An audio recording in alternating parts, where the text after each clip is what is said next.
Hello everybody, I'm Moldy, and this is Shadows over Loathing once again.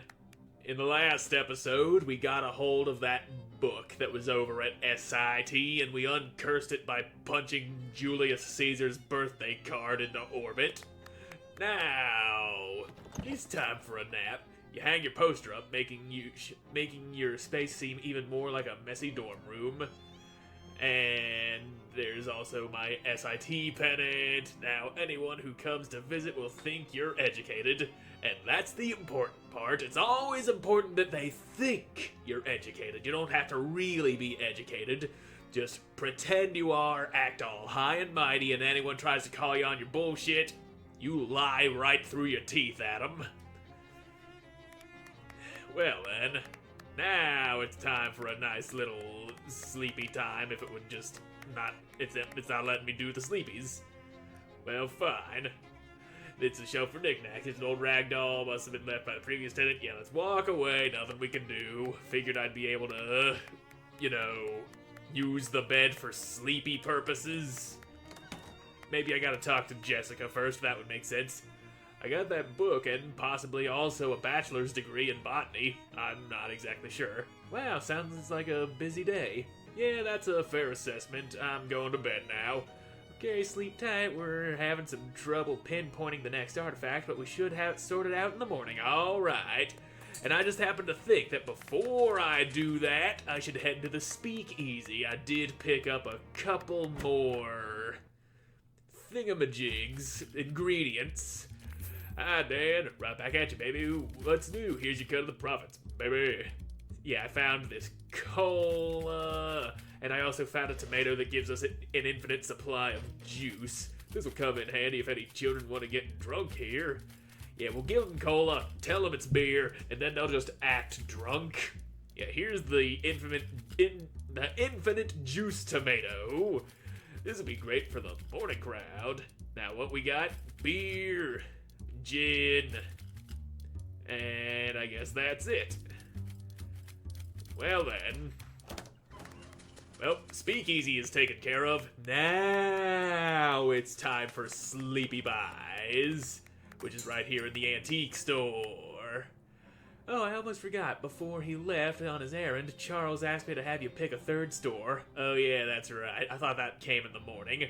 But it makes sense to happen right here before I go to bed. That way I can wake up and have the new store.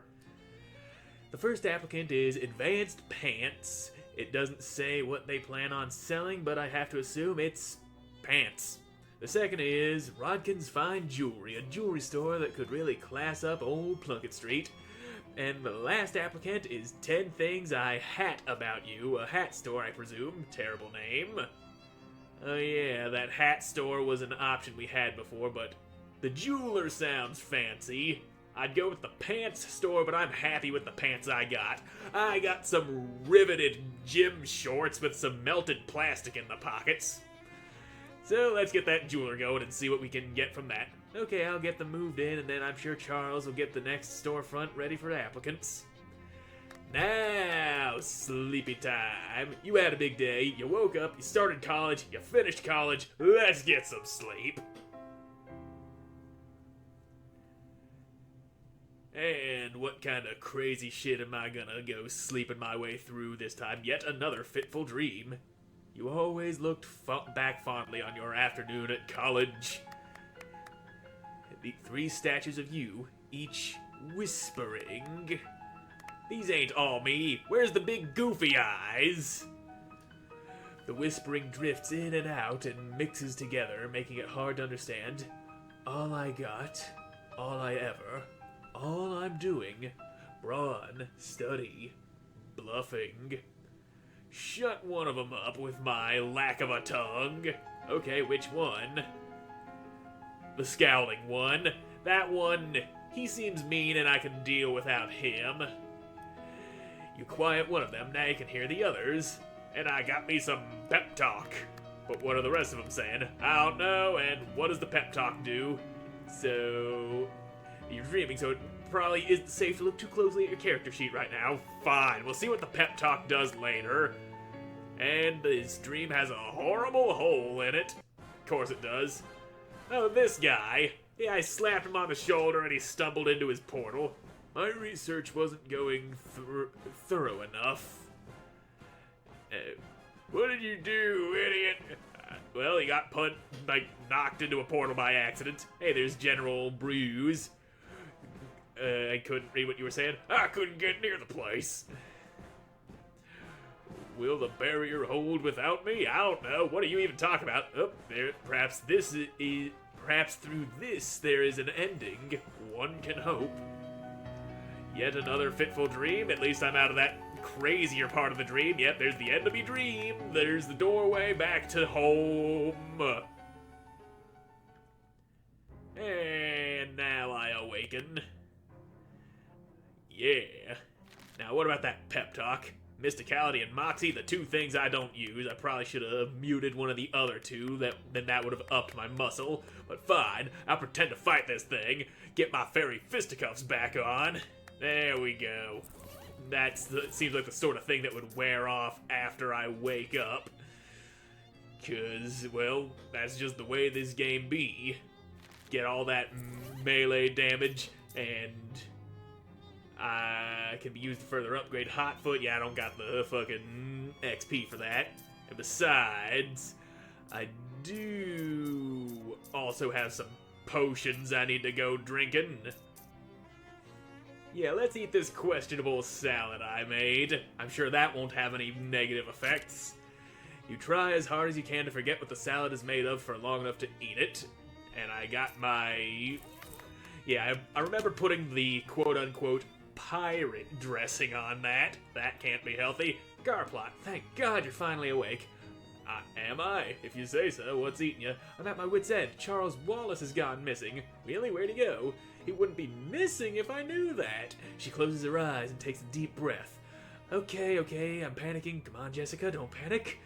I do know where he went before he went missing. What happened? We're having trouble getting the Technotron to focus on the next artifact. All he could get was the Big Moist. That's an interesting name.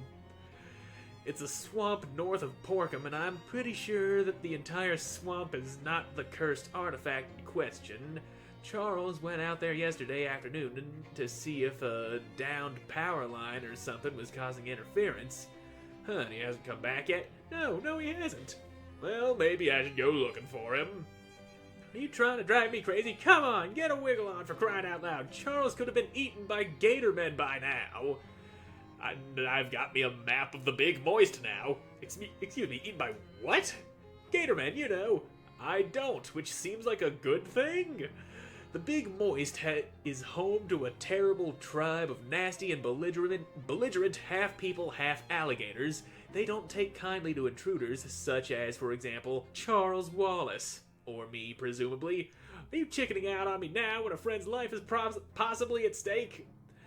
Ever hear of sunk cost fallacy?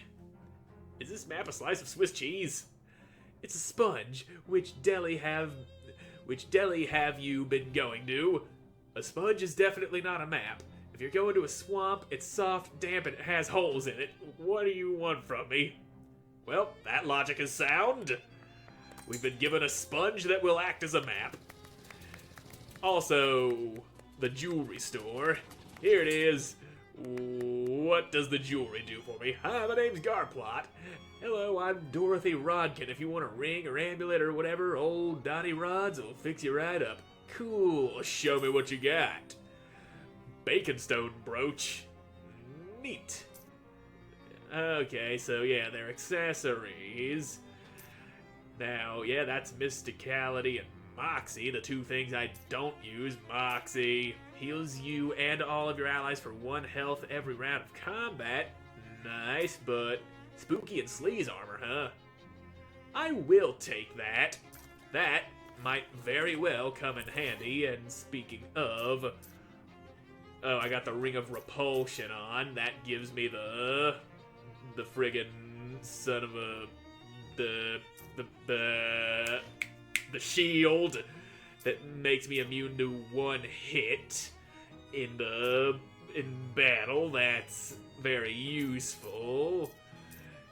Now, hold on a moment. The ring isn't my accessory. I'm thinking the uncursed pocket watch is, which, let's face it, I haven't been... Okay, it was not. It was the gauze ascot I was wearing. I forgot I was wearing that. Well, I'll keep that on. I'll only put the spooky sleaze on if I run into anything that requires a lot of spooky and or sleaze armor. Now then, to the big moist! Chapter 4, Swamped. Well, not exactly sure what I expected, but this is a place. It is a swamp, it's big and moist. You wouldn't trust this rickety old shelter to protect you from a single raindrop. Well, we ain't got much choice. And what's on the notice board? There's a notice from the county fire department. If you see smoke, report it. Fires can spread even in the moistest and grossest places. You look around and do actually see a plume of smoke in the distance. You don't, however, see a telephone or any other way to report it to the fire department. Maybe you could send them some smoke signals. Yeah, that's possible. Anything else on the board, though? A poster grabs your attention. Missing Tom Chapman, inquirer at Largemouth Bass & Sons. The face of a teenage boy is circled in an attached photograph. A portrait of the boy and his elder male relatives, each holding a largemouth bass proportionate to his own height. There's a similar poster right beneath it. Missing Kathy Tracy, inquire at Largemouth Bass & Sons. What's going on at Largemouth Bass & Sons? I don't know, we'll figure it out. And make a missing poster for Charles. Let's do that. While you don't have a pen or pencil with which to write a missing poster, you could remove the posters already on the notice board. It might not help, but at least nobody will be looking for these two kids when they could be looking for Charles. Eat the posters! You scarf the posters down. If anyone missing is getting found today, it'll be your friend Charles. Brilliant. Perfect work. Anything else on the board? You already noticed everything worth noticing. Well, fine then. This dirt road really becomes more of a barely functional swamp path by the end here. Yes, it really does. You want to wander aimlessly through a fetid swamp? Yes, I do! Now, let's take a quick look at Largemouth Bass & Sons. That sounds more interesting than a plume of smoke. You slog through the swamp. Your slog through the swamp is interrupted by an unfortunately familiar face. Hold it right there, maggot! Ah, geez, not you again. Yeah, me again. And not in some stupid dream, neither. He smacks his fist into his left palm. Thought you could hide in this stupid school with that stupid dean and his stupid glyphs or whatever, did you? Well, you blew it, maggot. Now that you're near our source of power, you're gonna get it, and I'm gonna give it to you. How you gonna give it to me, though? You don't look like X. You're gonna give me your source of power? What? No, I meant you're gonna get it, as in I'm gonna beat the hell out of you and make sure you can't interfere in our plans anymore. I'm just looking for my uncle. I don't know what you're talking about. I don't know anything about the dean or your plans or those weird dreams or any of it. Well, get ready to learn, because I'm about to teach you a thing or two, and again, it's metaphorical for beating you up. Swell. Well, how about I fight you then? I'm pretty overconfident. I'm pretty beefy. You got 57 health, and your shadowy hexagons are probably gonna do things. Boost all shadow creatures. They just like boosting shadow creatures. Well, Molly, go kneecap that sumbitch. There you go. Bust its non-existent knees. And how about I throw in...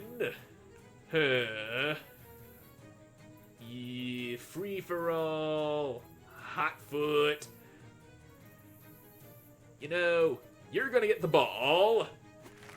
There you go. And... so... yeah, since they can only take 5 damage at a time, I might as well just burn those down as quick as I can. Oh no, my dough baby! Now what are you over there flexing for? You got all muscly and stuff. Let's fix that. Go kneecap that sumbitch. Whack! You lose some of that muscle. And you know what? I can also hit you with a hypnotize, and that'll lower your muscle some. And now you're gonna... Okay, they're just boosting each other. But probably not him because he's not a shadow creature. Anyway, if that's the case, I'm just gonna bonk you real good with this bladed cello. Take you out as quick as I can. And yep, you're just muscling up and getting some more health back. Well, how about I just keep on breaking your knees, boy? You keep losing that muscle. You're losing more than you're gaining. And have a ball. There you go. And this cello should kill you straight up. Bam! Ah, retreat! That's right, hide behind your shadowy hexagons. Oh damn, that thing fucking kersploded on me. Well, good thing I had that shield. You won. Bruise scuttles away with a "you haven't seen the last of me" or some cliche. Nice. Alright, largemouth bass sons. So what's going on here? The mouth bass really are as large as they say. Yeah, let's see what I can get. I hope you're not planning on sticking that rod in there. In there, largemouth bass and sons have exclusive license to fish those waters. Is there any way I can fish here? No, largemouth bass and sons has the fishing rights. Flex and say, fishing might makes fishing right. Oh yeah, I am strong, and there's also things popping up on my screen that I don't like happening. That attitude might get you places at smallmouth bass and nephews, but we run things differently here. Fine. State your business. I'm here about the missing children. Tom and Kathy? Yeah, that's a sad song. You'll need to talk to, I guess, either Mr. Chapman or Mr. Tracy about that. But I wouldn't let either of them know you've been speaking to the other. The bosses, they don't talk anymore. What do you mean they don't talk anymore? Between you and me and 3,600 largemouth bass, Mrs. Chapman and Tracy have been on speaking terms since Mr. Chapman... They haven't been on speaking terms since Mr. Chapman was snubbed at the Aquademy Awards. The Aquademy Awards, that's what it is. A few years back, they tolerate each other, but only because they both perform a function vital to the business. Which is, Mr. Tracy debones the fish and Mr. Chapman rebones them. Only then are the fish ready for sale at the market. They're saying they take the fish's bones out and then put them back in. It's tradition. For generations, a Chapman has deboned the bass, and Tracy rebones them. That unique process is what gives our bass its distinctive tang. Okay, what goes on here then? At Largemouth Bass and Sons, we fish largemouth bass, and most of us are sons. Okay, what about the kids? What happened to them? If you ask me, that's just what I did. Hell, they ran off. This life isn't for everyone, and Tom and Kathy, they never had the makings of largemouth bass deboner and reboner. Well, I guess that makes sense. Anyway, what about over here? The guard eyes you suspiciously. What about this guard? He seems a little nervous. Are the shotguns keeping you out, or something in? Who cares? I'm going in. I don't care if they shoot at me. Now, you're the Tracy guy. This grizzled mariner must hate being stuck behind a desk. Greetings. As a mariner, do you hate being stuck behind a desk? Excuse me, I make 6 figures a year behind this desk. And mind your manners, you're addressing Adam Tracy, Chief Deboning Officer of Largemouth Bass and Sons. Are you here about Kathy? I saw some posters about missing children. That's right, 3 nights ago Kathy disappeared along with all of her clothes and possessions and contents of that safe there, and the company truck. Oh, and the Chapman kid. Sounds like she might have run away from home. I'll excuse the remark as you don't know my Kathy, but suffice it to say that's impossible. Kathy loves largemouth bass, almost as much as assuming preordained roles in a multi-generational family business. No, Kathy would not leave her home. There is a much simpler explanation. Occam's gator. Occam's gator, a monstrous gator man, centuries old, 10 feet tall, that he's an If he's an inch with scales as blue as the deepest ocean, he has two tails as sharp as razors. He's not afraid to shave you. His appetites are insatiable. He'll strike at night and gobble up our fish, guns, tax returns, whatever, and now I fear my Kathy. I don't know what we did to provoke his ire, but that beast has bullied and bothered our business since my grandfather was in toddler pants. So I sometimes think the swamp itself has summoned him up to be our tormentor. You think Occam's Gator ain't Kathy? You have to understand, for decades, Occam's Gator has been the sole author of this business misfortune. Could he eat a child? Absolutely. That's his MO, or monstrous operandi. Well, if Occam's ain't Kathy, aren't we too late?